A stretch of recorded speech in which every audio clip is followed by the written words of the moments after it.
Did I say kapow? You said kapow. Oh, I got to change it up. You're adding a little syllable in. You know, it's kind of like Batman. Pow. Keep kapow. it funky fresh. Yeah, okay. Well, welcome back to the show. We're on Meat and Potatoes. It is segment Juices. That's right. Nicole Taylor Sharp, one lucky gal this week. It is the second week of the month, which means she is in the house. Sharp Tank. And I call her that reason for a reason, because it's such a marketable thing. And because this gal's kind of a sharp marketing gal. And when she comes on the show, we like to spend a little time on marketing and business. And we know with our Jody and our fire starter, we tend to say one word, and then an hour later we say, and that's the end of the show. Yeah, you talk about Trump a lot. Talk about Trump a lot. Boy, I think that's all over but the crying. Can we just move on now? So anyway, but I want to do a couple things before we get into that. You know, I always promote when I have one of my clients on the cover of Las Vegas Women's Magazine, Dr. Victoria, significant orthodontist. This is the Las Vegas Women's Magazine that will be switching up on the August 24th. There'll be a new Las Vegas Women's Magazine, and Nicole Taylor Sharp is in this magazine also. You are lucky. I am. I'm one of the local gals. Local ladies. So she's hashtag local ladies in here, but of course her claim to fame is hashtag one lucky gal. And I always like to promote the Sunday. I don't know if do you actually go out and get this? I think you should. I pick it up when I'm leaving the grocery store. Right. I do, and I do that because you recommended it. That's right, because it has a section from Vegas Inc. in there. And I just think, really, if you're a business person, this stuff is just cool. I mean, all the business, it's just such a good business magazine. It's a good resource. It's a good resource. Good they got really cool. Resource. I like this better than I like the weekly. The weekly, just like if I want to go to the nightclub and get a table, I guess I know who to call, but I don't do that anymore. So you're more of the Sunday driver speed when it comes to the local magazine franchise. Yes, I just go to Sunday morning to get my Monster and my soda, and then I pick up the Sunday. And Sunday boozy brunch, maybe? Right. I don't know. We need to do more stuff. But Sharp Tank. Let's get into a little bit of marketing here. You know what's kind of interesting is, and I think if you're behind the wave on this, you're just going to get your ass between your ears. I mean, and that's all about. Well, you know, what we were talking about, Nicole, feel free to jump in here. Just where the whole trends of marketing and how they're in and they're out and how you have to put people around you that are really in the know about this new style of marketing. Go. Well, I think whether you are in the business of marketing like you and I are, my friend, or whether or not you are just in business, the pace of marketing, of trends, of technology changes at light speed now. Right. And we love to poke fun at the millennials and how they're just a clueless generation and all of that. They just plain think differently than the rest of us do, and that's simply because things are so accessible. Right. Everyone has, don't know what you did before Google. We had an encyclopedia, now it's the smartphone. We Google things. And if you're not staying on top of trends, you will quickly find yourself becoming irrelevant and extinct. So the thought was, when we were talking about topics, what are we going to do? Right. I think you're one of the cool guys. I love the Danny Vegas brand. It's Vegas cool.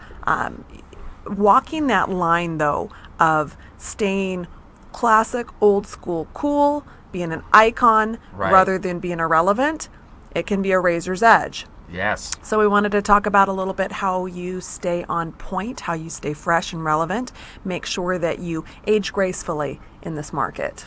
Yeah, that's an interesting topic because, you know, just for example, you know, Danny Vegas is, you know, he is kind of an old school guy, but I can't use old school methods. I really have to, you know, take a look at everything that's out there and keep the brand, especially electronically. I mean, it's just, you know, putting flyers underneath windshield wipers is, you know, it's over. I mean, you just have to really start thinking, even if your brand is kind of like, oh, it's the, you know, old school guy, the old school Vegas guy, but I really have to use all the tools and the tools that you teach and what I look for to get that brand, to build that distribution of the brand throughout so that people see it, because I want to this has changed the world. I want to tie it into what let's tie it into fashion. I want to make it simple. Okay. I'm a girl, so I'm going to tie it into fashion. Okay.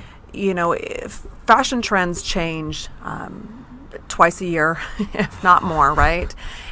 And if a girl is going to keep up on the latest fashion, she could Right. go broke doing it. Right. You could do the same thing when it comes to your marketing and your business. Right. So what I recommend is Okay. that you look at it with the Coco Chanel theory, right? Coco Chanel, how do you spell that? Okay, so you want to have that little black dress, right? You Right. invest in the classics. Okay. You put your money and you buy where classic things aren't going to be changing a lot, right? Okay. And then you accessorize with the things that are trendy.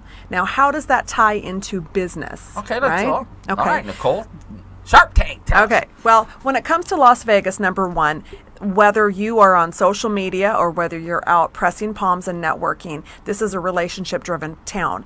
And dare I say that it extends beyond Las Vegas. Your relationships, building relationships with your customers, with your fellow business people, it's everything. Now, so you have to focus a lot of time and effort into building those relationships.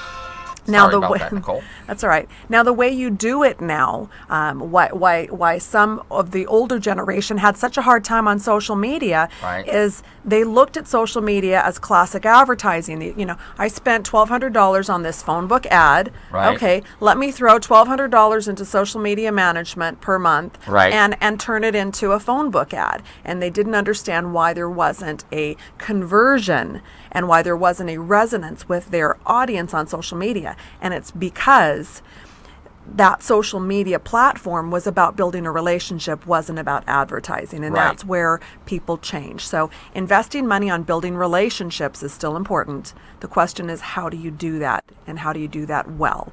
So that's where you have to keep up. And I don't think that you should try and change your brand and be young and hip. I don't think Right. you should take Danny Vegas or as a financial advisor or an attorney and try to be that, hey, I'm the attorney for the 24-year-olds out there, and do that in a way because you want to look like them and dress like them and party with the 24-year-olds.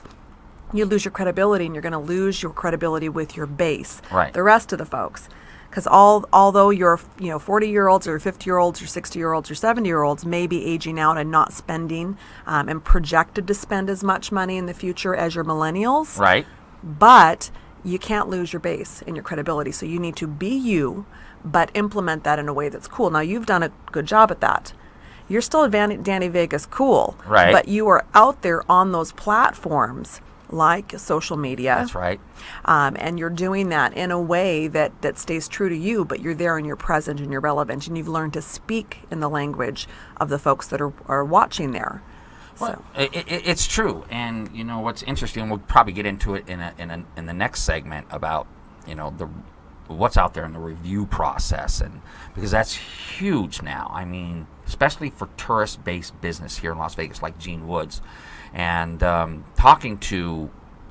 And then maybe I should save it to the next segment. I want to talk about the DNR Diamonds. We both know DNR Diamonds here in town, and they're not a client of mine or anything like that. But I've just watched them do such a fine job of taking the electronic route, but also doing the hands-on shaking, networking, building their brand through the Mighty 500 and beyond. Yeah. Plus, they're so into okay, what's going on electronically? We're going to get into it in the next segment because it's almost a segment upon itself. So we're going to talk about how DNR Diamonds has done that, and they're a good example. They're You know, great examples. Dave and Rich are both what I'd say old school guys. You know, classic. Old school guys. They're of our generation, Right.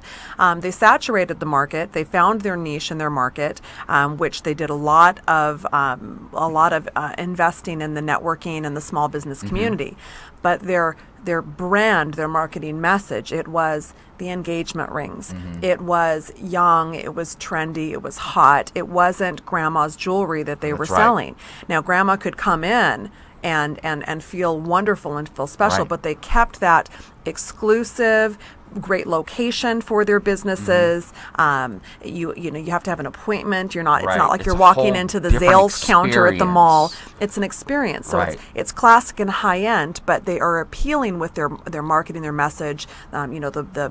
the visuals that you have for DNR House of Diamonds. Right. So they're classic and old school. They know what they're doing. You can trust them because Right. they're old school. Right. They're not some 24-year-old that's, what are you going to do with my wedding ring money that you just, gave me? You're going to go down to the club and spend it on, Right. Coke and booze? Well, we're going to get into that a little bit more because it is fascinating. And like I said, they're not clients of ours. So when we're talking about them on the show, that pretty much says what? It's like we as marketing people are really impressed. I think they do well on your platform, though. So, they would do great. We're working on it. We're working on it. So, let me tell you what. Segment 3, more meat and potatoes, more marketing, more strategies, more business coming up in segment 3.